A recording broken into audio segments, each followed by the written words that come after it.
girl, lesson 8. We are going to talk about Bible background commentaries. This is slightly different than the regular commentaries you're reading, as this is focused on the historical and cultural aspect of the book that is written.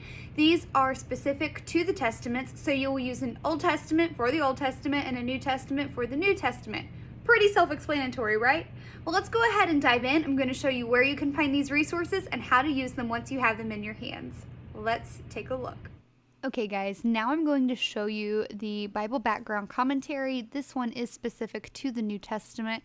There is one for the Old Testament as well. I do want to preface by saying I do not have this in print, like hard copy, and I could not find one online that was free that I felt comfortable recommending in its fullness. You might be able to find this on Google Books.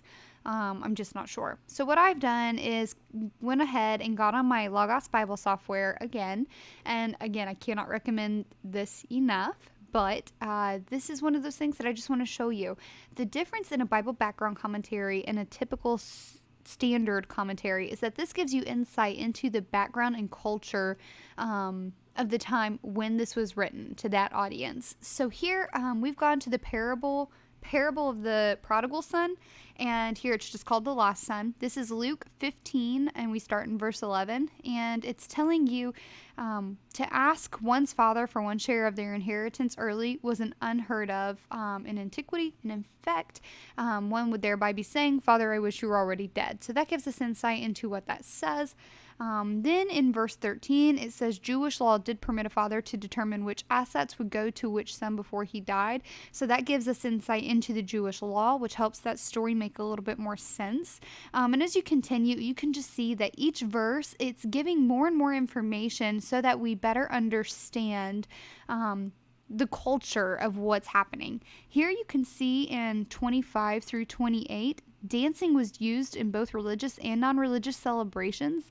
Elder brothers were to reconcile differences between fathers and younger brothers. But here, the elder brother returning at the end of a long stay work refuses even to enter the house. This would have been completely missed for the first century stereotypical woman, because it is not necessarily an older brother's responsibility to bring together a father and a younger brother who are in quarrel.